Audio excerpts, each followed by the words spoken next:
जय हिंद आप सभी को। मैं सौरभ सिंह चौहान एकेडमिक्स में आपका स्वागत करता हूं।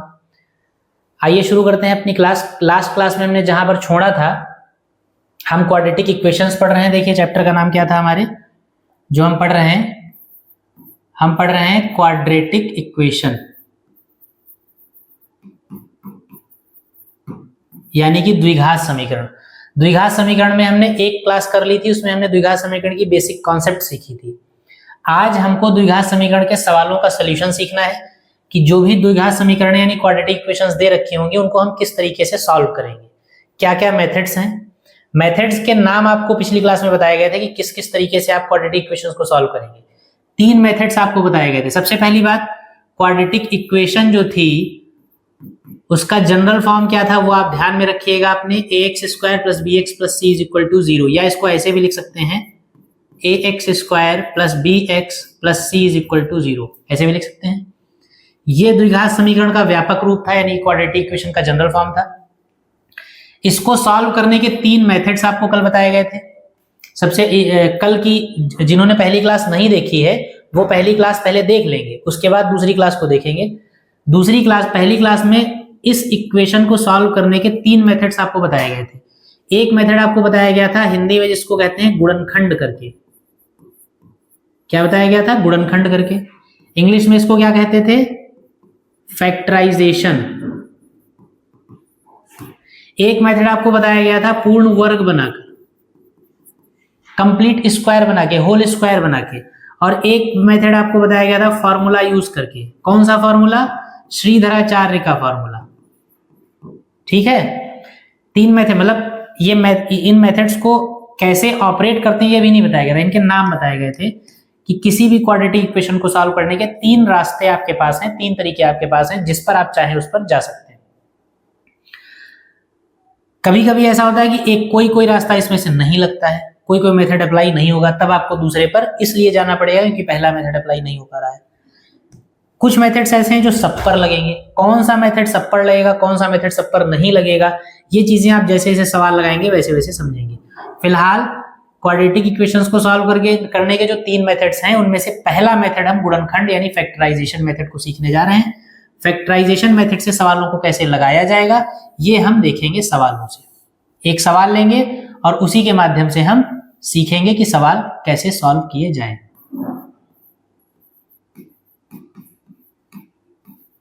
क्वाड्रेटिक इक्वेशन यानी कि हिंदी में क्या कहते हैं? द्विघात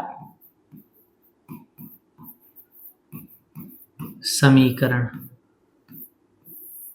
ठीक है, एक क्वाड्रेटिक इक्वेशन हम लेते हैं, एक द्विघात समीकरण लिया जाता है और उससे हम सीखने की कोशिश करते हैं कि कैसे गुणनखंड विधि से हम सवालों को सॉल्व करेंगे।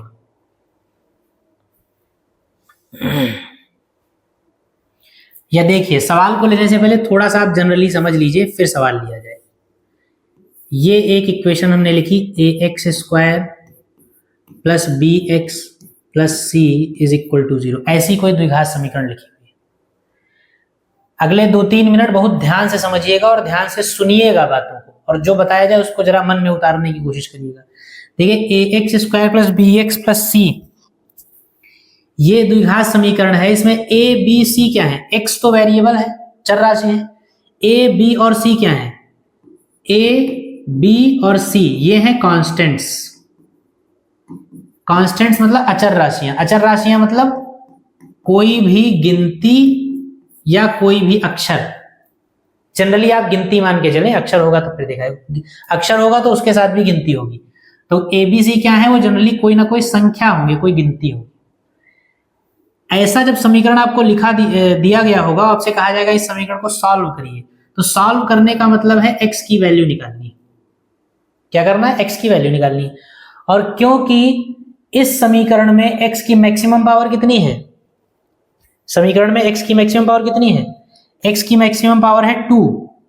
जब x की मैक्सिमम पावर 2 है तो इसका मतलब x की कितनी वैल्यूज निकलेंगी? x के हमेशा 2 मान निकलेंगे कोई।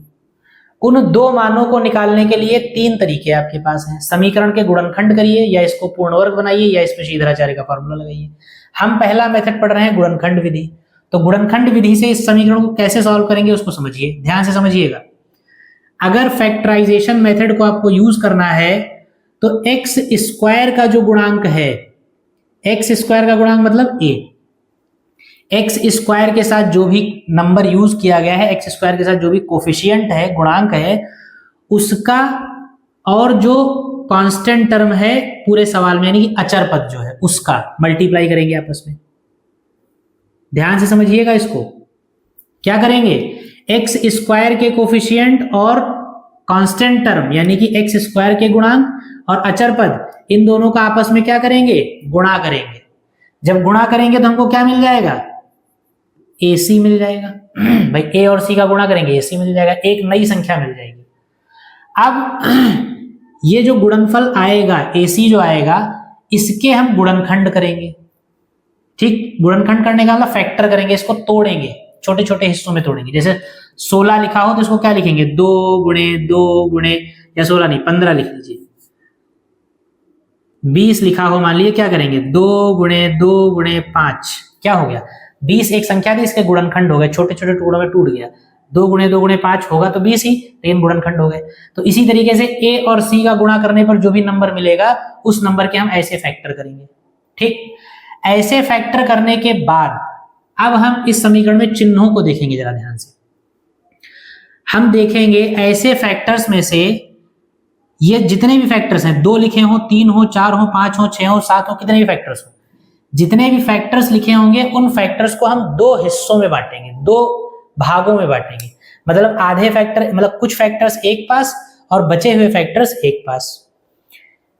इन सारे फैक्टर्स में से 2 समूह हम ऐसे निकालेंगे, मतलब फैक्टर्स के 2 समूह ऐसे निकालेंगे जिनको आपस में जोड़ने पर नहीं, यहां पर जो भी निशान हो,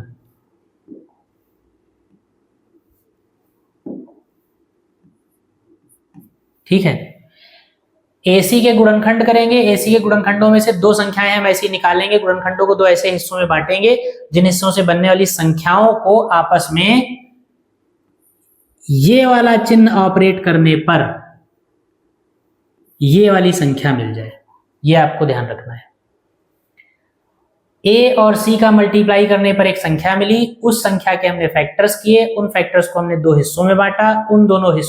वो दोनों हिस्से ऐसे होने चाहिए कि उन दोनों हिस्सों को आपस में ये करने पर ये मिल जाए। मतलब ये करने पर ये मिल जाएगा मतलब क्या है, ये कांस्टेंट टर्म C जो है इसके पहले अगर प्लस लगा है तो उन दोनों हिस्सों को प्लस करने पर x का गुणांक मिल जाए यानी b मिल जाए। अगर यहाँ पे माइनस लगा हुआ है तो उन दोनों हिस्सों को माइनस करने पर x का गुणांक यानी कि b मिल जाए। बात समझ में? ये 3 स्टेप्स हैं। सबसे पहले क्या करेंगे, पहले स्टेप में आप करेंगे a और c का मल्टीप्लाई, मतलब x स्क्वायर के गुणांक और कांस्टेंट टर्म का मल्टीप्लाई। दूसरे स्टेप में क्या करेंगे, ac के गुणनखंड करेंगे, आप जो भी आपका मल्टीप्लिकेशन आया उसके गुणनखंड करेंगे। तीसरे स्टेप में क्या करेंगे, AC के गुणनखंडों को 2 समूहों में बनाएंगे, 2 समूह बनाएंगे, गुणनखंड के 2 समूह बनाएंगे। वो समूह कैसे होने चाहिए, वो समूह ऐसे होने चाहिए कि C का जो भी निशान है, C के पहले अगर प्लस लगा है तो उन दोनों समूहों को प्लस करने पर B मिलना चाहिए, और अगर C के पहले माइनस लगा है तो उन दोनों समूहों को माइनस करने पर B मिलना चाहिए। ठीक, यहां तक बात समझ में आई। और जो मिलेगा उसका चिन्ह प्लस ये होना चाहिए। ऐसे कह सकते हैं कि उन दोनों समूहों को प्लस करने पर प्लस का भी मिलना चाहिए, मतलब जो चिन्ह यहां पर है वो ऑपरेट करने पर इस वाले चिन्ह का भी मिलना चाहिए, और अगर यहाँ पे माइनस है तो माइनस करने पर इस वाले चिन्ह का भी मिलना चाहिए, जो भी चिन्ह जहां पे है। बात क्लियर? ये रफली आप जनरल फॉर्म से समझ सकते हैं। उसके बाद जैसे जैसे आप सवाल लगाएंगे वैसे वैसे आपको ज्यादा समझ में आएंगे, इसलिए अब हम आते हैं सीधे सवालों पर। पहला इक्वेशन लिखेंगे, देखिए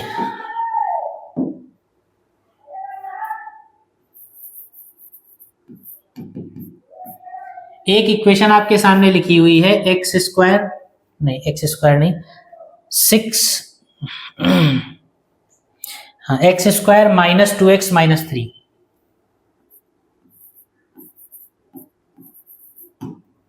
आपसे कहा गया इसको सॉल्व करिए। इसको हल करने के लिए आप स्वतंत्र हैं, कोई भी मेथड अप्लाई कर सकते हैं, गुणनखंड लगाइए, चाहे पूर्णवर्ग बनाइए, चाहे सीधराचार्य फॉर्मूला लगाइए।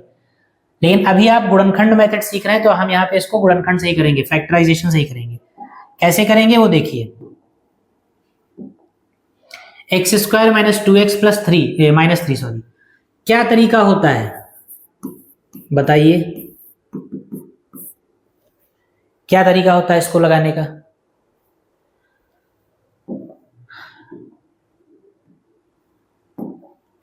क्या आपको बताया गया? आप इसको याद रखिए, यहां पर आप लिखिए अपनी general form ax square plus b x plus c बराबर 0। हम क्या करते हैं, एक्स स्क्वायर का गुणांक और कांस्टेंट टर्म दोनों का मल्टीप्लाई करते हैं।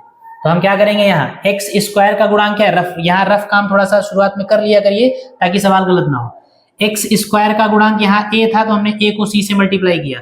यहाँ एक्स स्क्वायर का गुणांक क्या है 1, एक्स स्क्वायर का गुणांक क्या है 1, एक्स स्क्वायर के साथ कोई नंबर नहीं, इसका मतलब एक्स स्क्वायर का गुणांक 1। और कांस्टेंट टर्म क्या है, बराबर में यहाँ 0 नहीं लिखा एक्स के, ये बराबर में 0। कांस्टेंट टर्म क्या है, कांस्टेंट टर्म है -3, तो 1 का मल्टीप्लाई काहे से करेंगे, -3 से, कितना मिलेगा -3। ठीक, माइनस मत लीजिए आप, केवल बिना चिन्ह के कांस्टेंट लिया करिए। एक्स स्क्वायर का गुणांक 1 और कांस्टेंट टर्म केवल 3, तो यानी कितना हो जाएगा 3। ए और सी का मल्टीप्लाई हमको 3 मिला। अगला स्टेप क्या था, जो भी मल्टीप्लीकेशन मिलेगा उसके गुणनखंड करेंगे आप, उसको आप छोटे छोटे फैक्टर्स में तोड़ेंगे। तो 3 के कोई गुणनखंड होंगे ही नहीं, 3 के गुणनखंड यही होंगे बस, 3 और 1, 3 एकम 3, बस यही गुणनखंड होंगे। तो अगर 2 ही गुणनखंड है तो यहाँ पे कुछ दिमाग लगाना ही नहीं है। क्या करना है, इन दोनों गुणनखंडों को, अगला स्टेप क्या होता है, जो भी गुणनखंड आपके आए हैं उनको आपस में ये करने पर इस चिन्ह का ये मिलना चाहिए। उन दोनों गुणन, इस सवाल में अगर कहें तो इन दोनों फैक्टर्स को माइनस करने पर आपस में -2 मिलना चाहिए।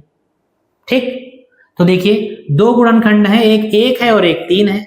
इन दोनों को आपस में आप क्या करिए, ये सवाल कह रहा है यहाँ पे जो चिन्ह होगा वो इनके बीच में लगाएंगे। तो इन दोनों गुणनखंडों को आपस में माइनस करिए, और माइनस करने पे आपको -2 मिलना चाहिए। तो इनको माइनस आप 2 तरीके से कर सकते हैं। एक तो 3 में से 1 घटा सकते हैं, और एक 1 में से 3 घटा सकते हैं। 3 में से जब 1 घटाएंगे तो 2 मिलेगा, और 1 में से जब 3 घटाएंगे तो -2 मिलेगा।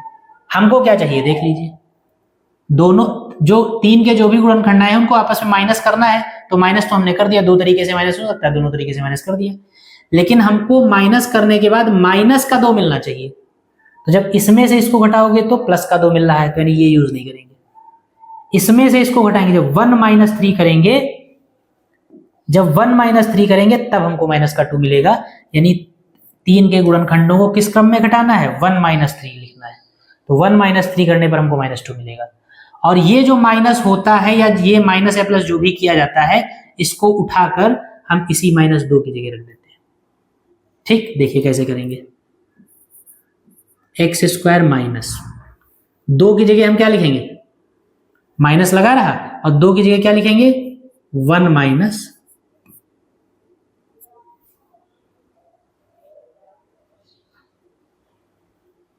नहीं ये चिन्ह क्योंकि आप ले ही रहे हैं तो आप 3 - 1 ही रखिए, क्योंकि चिन्ह आप बाहर कर देंगे, ब्रैकेट लगा देंगे तो फिर वो चीजें बिगड़ जाएंगी।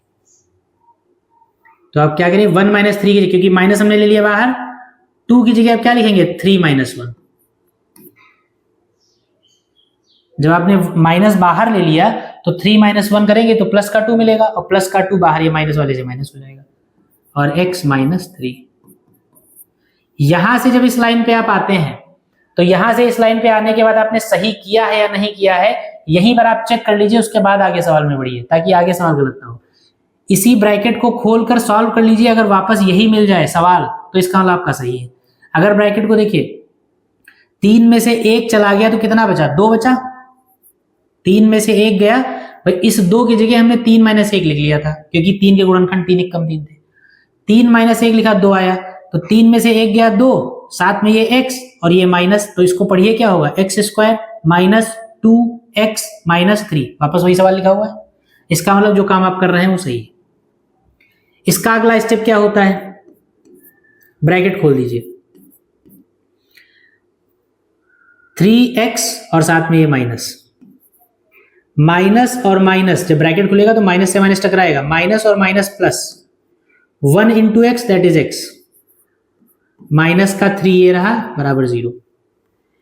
इन दोनों में देखिए क्या कॉमन मिलेगा, एक्स स्क्वायर माइनस 3x में क्या कॉमन मिलेगा, ये इंप्लाइज दैट इन दोनों में यहाँ x की पावर 1 है, यहाँ x की पावर 2 है, तो x की पावर 1 कॉमन मिल जाएगा। यहाँ x की पावर 2 थी, 2 में से एक पावर कॉमन चली गई तो 1 बची, माइनस यहाँ एक ही x था वो चला गया, 3 बचा। यहाँ कुछ कॉमन नहीं मिल रहा है, जहां वहां 1 मिलता है, 1 मिला तो अंदर जो जैसा था वो वैसा ही रहेगा। अब एक टर्म आपका ये है और एक टर्म आपका ये है, एक पद ये है एक पद ये है, इन दोनों में कुछ कॉमन दिख रहा है, x माइनस 3 और x माइनस 3।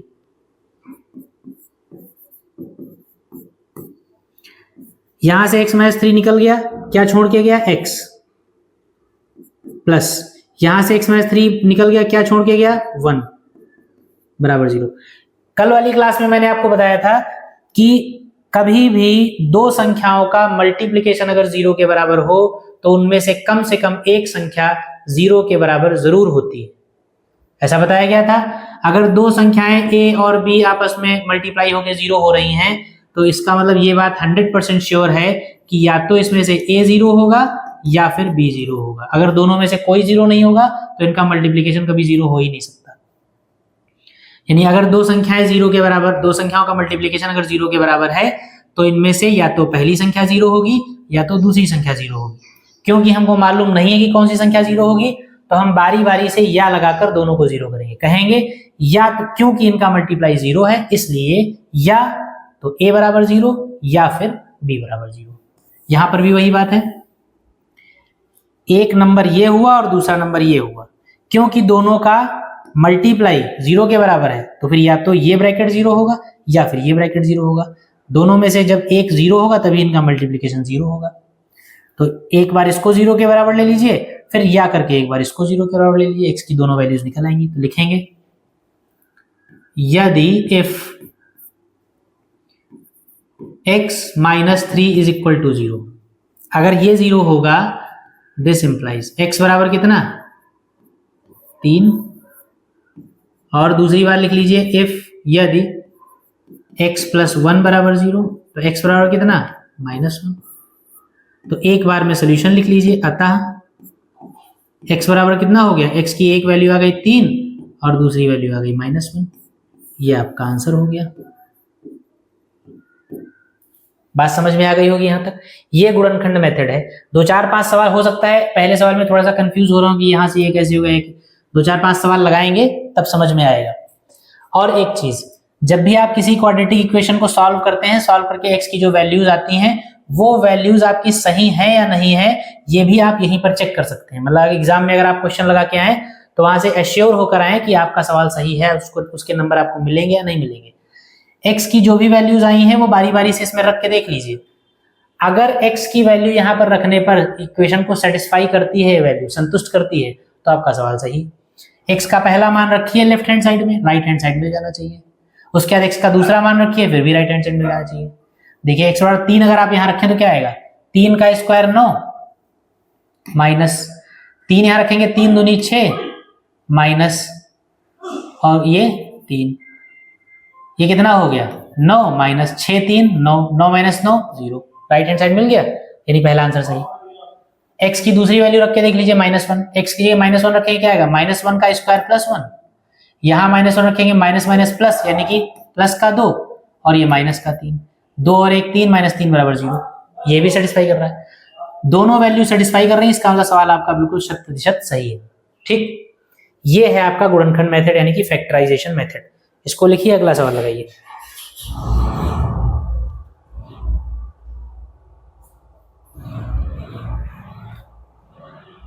अगला क्वेश्चन लिखेंगे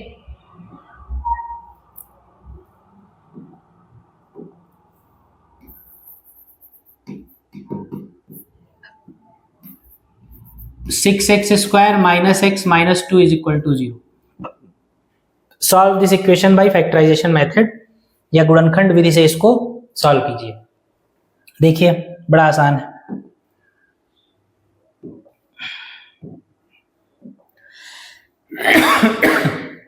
फिर से वही नियम कानून सारे आपके पुराने हैं, लगाइए। क्या तरीका है?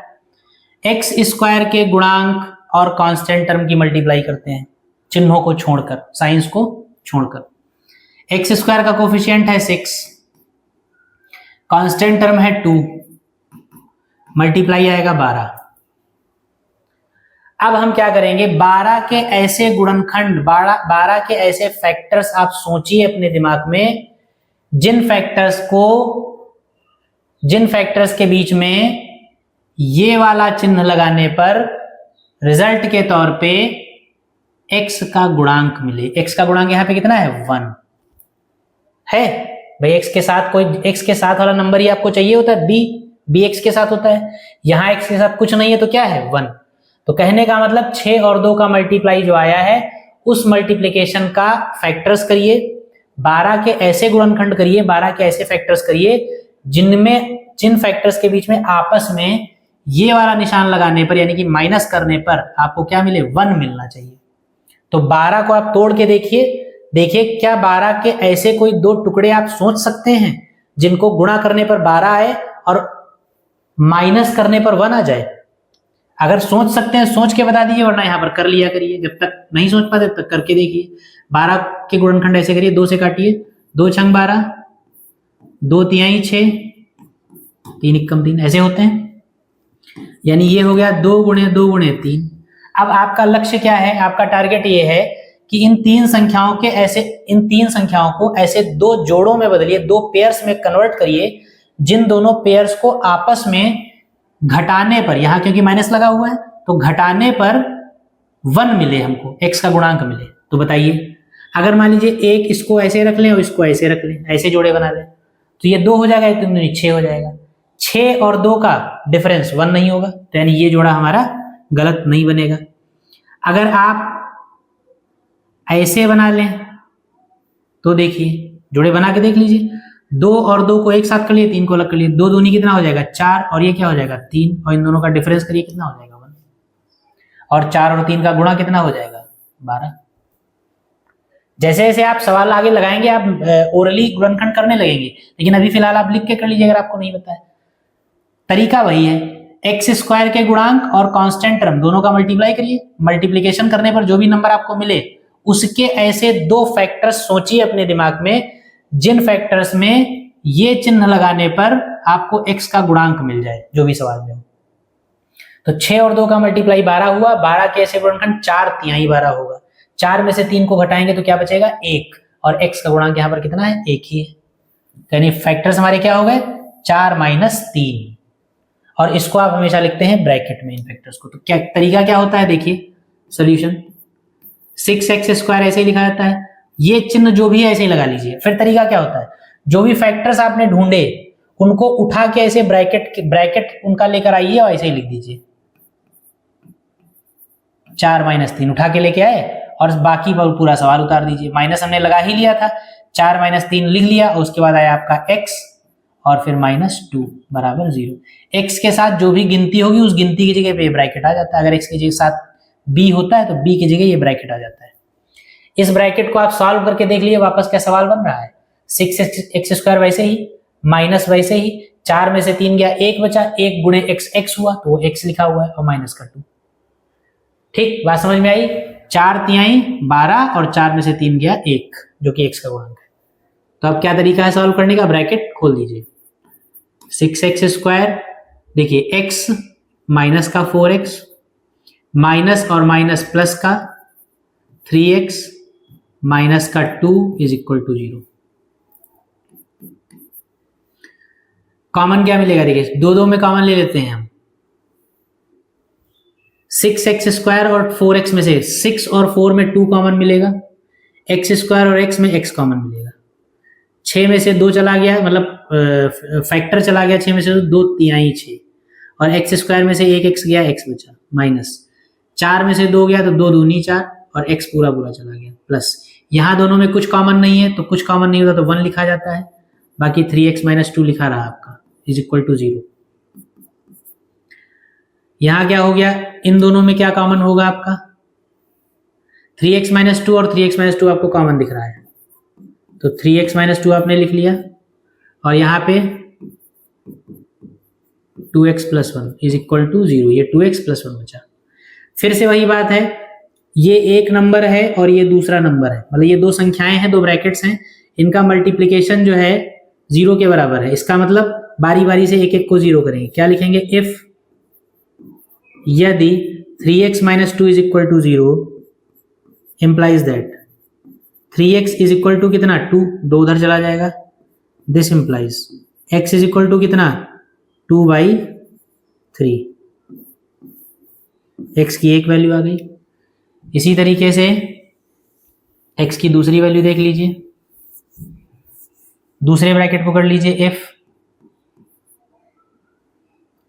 क्या है, 2x plus one, 2x plus one is equal to 0, तो 2x इज इक्वल टू -1, यानी x इज इक्वल टू -1/2।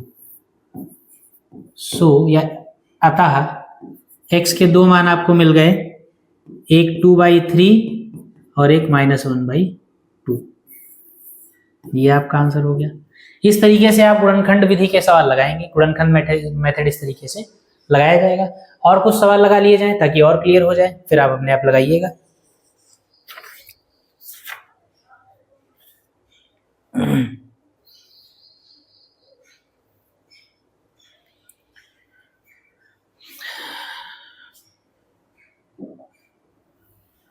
अगला क्वेश्चन लिखें, एक और इक्वेशन लिखें। पहले थोड़ा इजी इक्वेशंस को सॉल्व करना सीख लीजिए, फिर थोड़ा कठिन सवालों पे आएंगे, मतलब जिनमें 9x square minus 3x minus 2, 9x square minus 3x minus 2 is equal to 0, इसको सॉल्व करना है आपको। इसको देखिए कैसे सॉल्व करेंगे।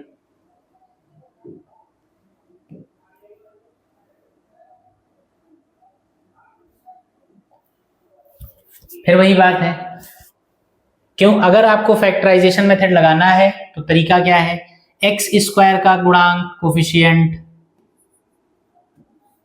एक्स स्क्वायर का गुणांक 9 और कांस्टेंट टर्म यानी 2, दोनों का मल्टीप्लाई करिए, 18 हुआ।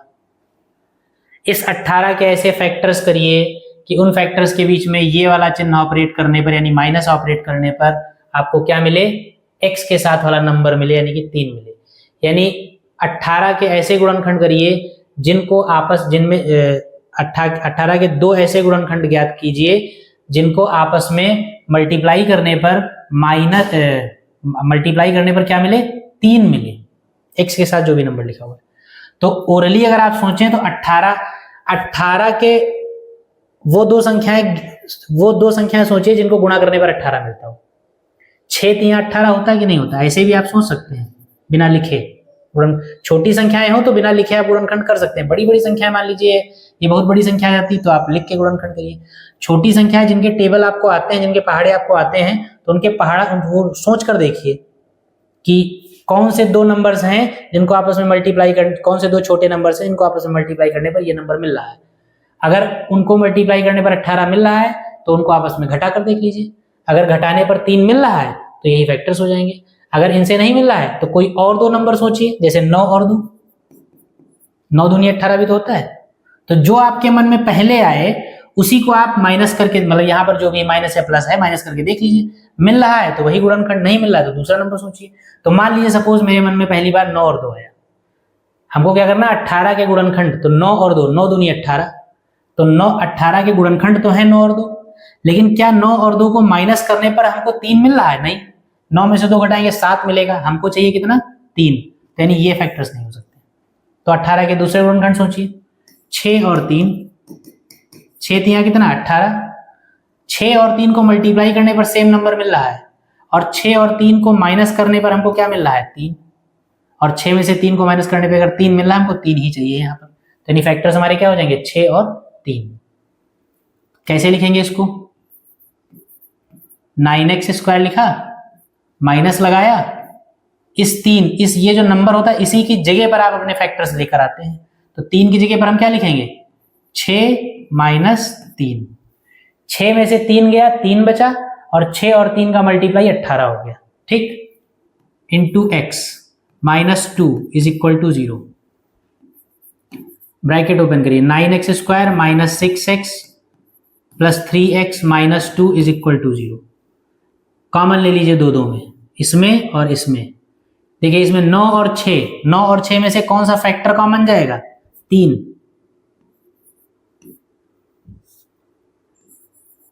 x² और x में से x कॉमन जाएगा, यहां बचेगा 3, यहां बचेगा x माइनस यहां पे बचेगा 2।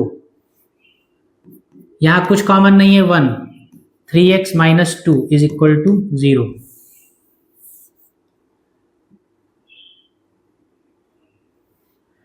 यहां पे आपका 3x माइनस 2 कॉमन मिल जाएगा दोनों में, इन दोनों में।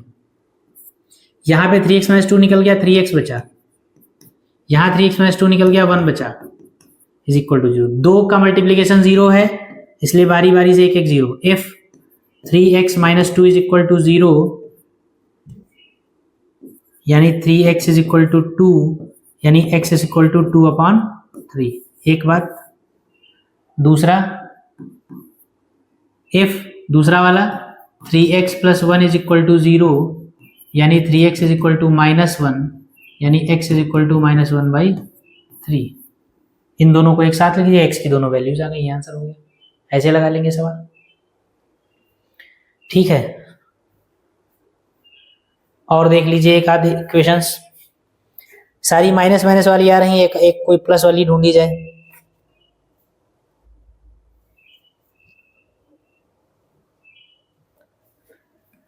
अगली इक्वेशन लिखिए,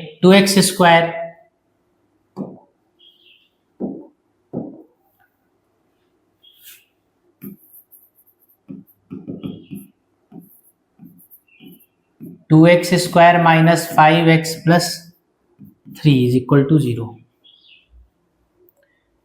हाँ, minus 5x plus 3 is equal to 0, ठीक। इसको देखिए,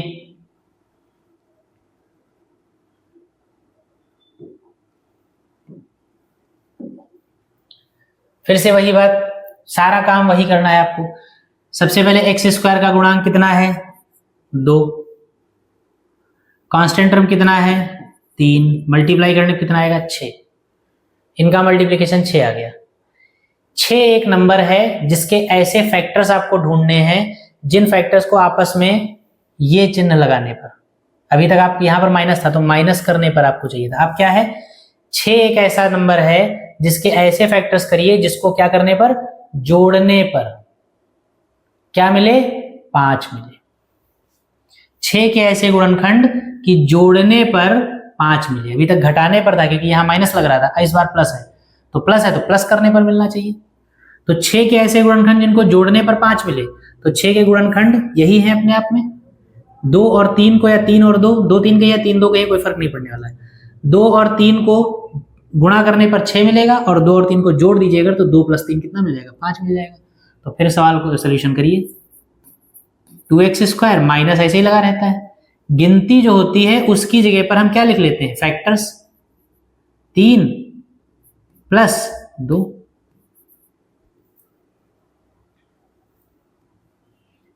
3 वैसे 3 + 2 लिखे या 2 + 3 लिखे, कोई फर्क नहीं पड़ने वाला है।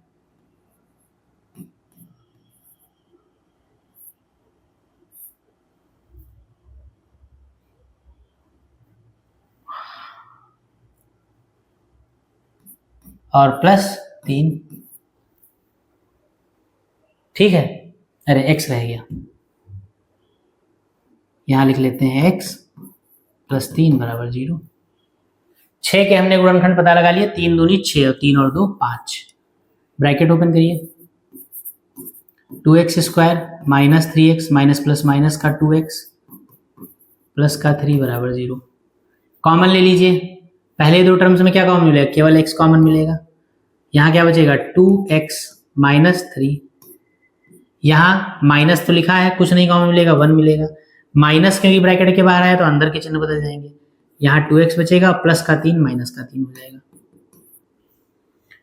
2x माइनस 3 और x माइनस 1 = 0। ठीक, ये कॉमन मिल गया। एक एक को 0 कर दीजिए। If 2x minus 3 is equal to 0, this implies 2x equal to 3, x equal to 3/2। दूसरे को जीरो करिए। If x minus 1 is equal to 0, this implies x equal to 1। अतः x इक्वल टू 3/2, 1। दो आंसर हो गए। ठीक, ये ऐसे सॉल्व कर लीजिए आप।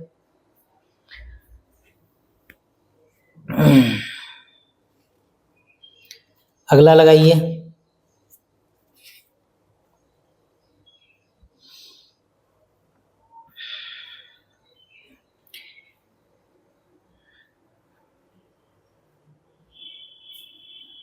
एक और क्वेश्चन लिख लीजिए।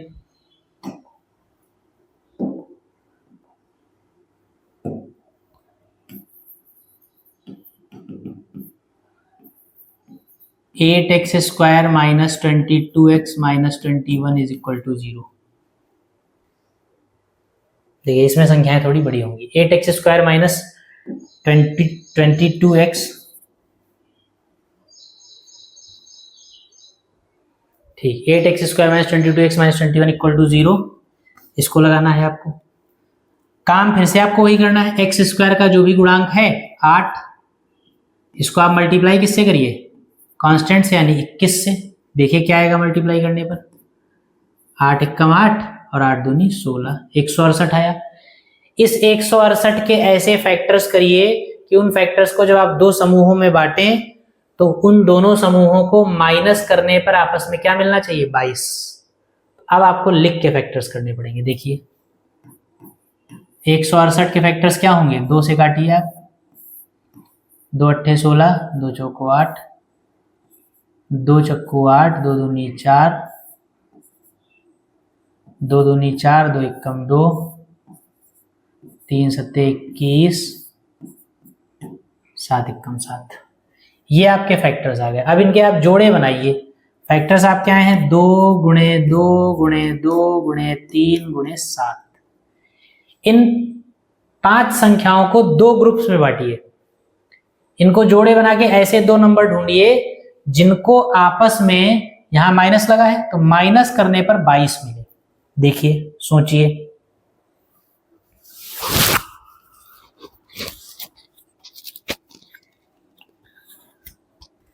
सोचिए क्या होगा। 2 दूनी 4 दूनी 8 तिहाई 24, 24 में से 7 जाएगा, 22 नहीं बचेगा। 7 दूनी 14 कर लें अगर, और 3 दूनी 6 दूनी 12 कर लें, तब भी 22 नहीं बचेगा। हाँ देखिए, 2 और 2 को मल्टीप्लाई कर लीजिए आपस में और उसको 7 से मल्टीप्लाई कर दीजिए। ये सोचना पड़ेगा, ये दिमाग आपको लगाना ही पड़ेगा, इसका कोई तरीका नहीं। 2 और 2 को मल्टीप्लाई करिए 4 मिलेगा, और 4 को 7 से मल्टीप्लाई करिए 28 मिलेगा। 7 चौक 28 हो गया। कौन बचा बीच में? 2 और 3। 2 और 3 को मल्टीप्लाई करिए 6 हो गया। 2 दूनी 4, 4 सत्ते 28, और ये 2 तिहाई 6। 28 और 6 को गुणा करेंगे 168 मिलेगा। इनको आपस में गुणा चाहे जिस क्रम में करिए, मिलेगा तो 168 ही। वो नहीं देखना है आपको। यहां से 2 ऐसे पेयर्स ढूंढने हैं जिनको आपस में माइनस करने पर 22 मिल जाएगी। गुणा करने पर तो 168 ही मिलना है कि उसी गुणन करना है। तो 2 दूनी 4 सत्ते 28, ये हो गया, और 3 दूनी 6। 28 में से 6 जाएगा, कितना बचेगा? 22। तो यानी संख्याएं आपकी क्या होंगी? 28 और 6। इस तरीके से आपको सोचना है।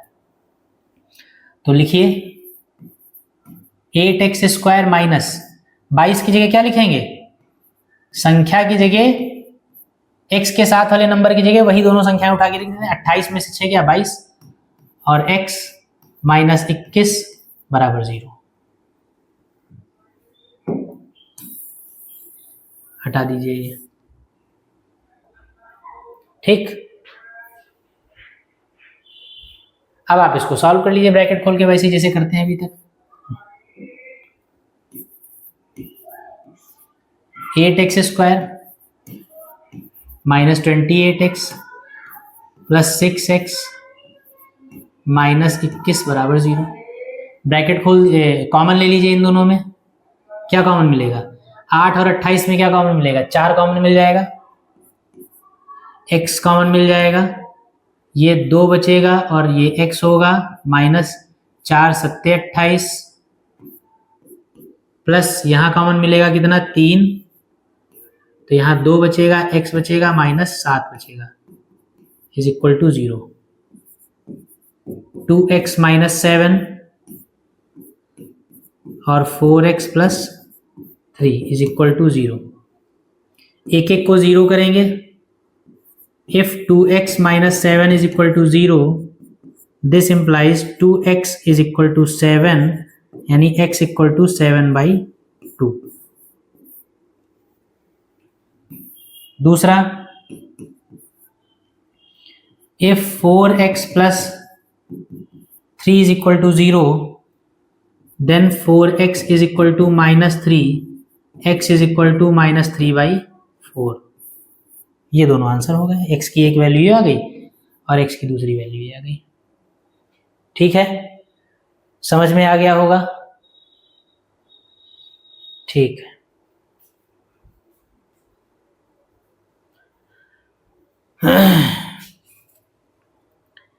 एक और क्वेश्चन लगाते हैं, उसके बाद क्लास को रोका जाता है। फिर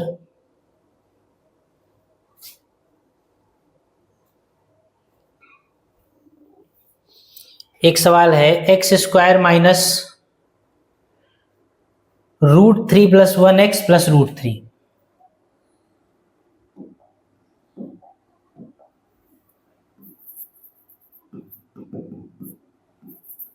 x² माइनस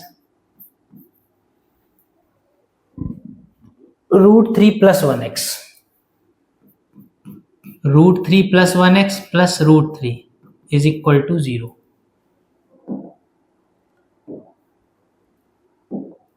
देखिए, अब इसमें देखिए आपको फैक्टर्स करने नहीं है, इसमें आपके x के साथ वाला जो नंबर है वो पहले से ही ब्रैकेट में लिखा हुआ है, तो आपको सिर्फ ब्रैकेट खोल के सॉल्व करना है। और अगर चेक करना चाहें तो चेक भी कर सकते हैं। देखिए, x² का गुणांक कितना है 1 और कांस्टेंट कितना है √3, और √3 और 1 का मल्टीप्लाई किया हमने तो कितना आया √3।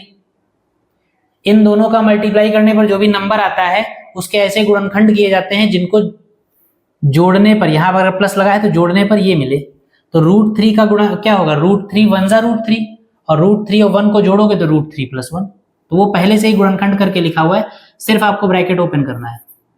x² ब्रैकेट खोलिए माइनस का √3x minus plus minus x plus √3 is equal to 0।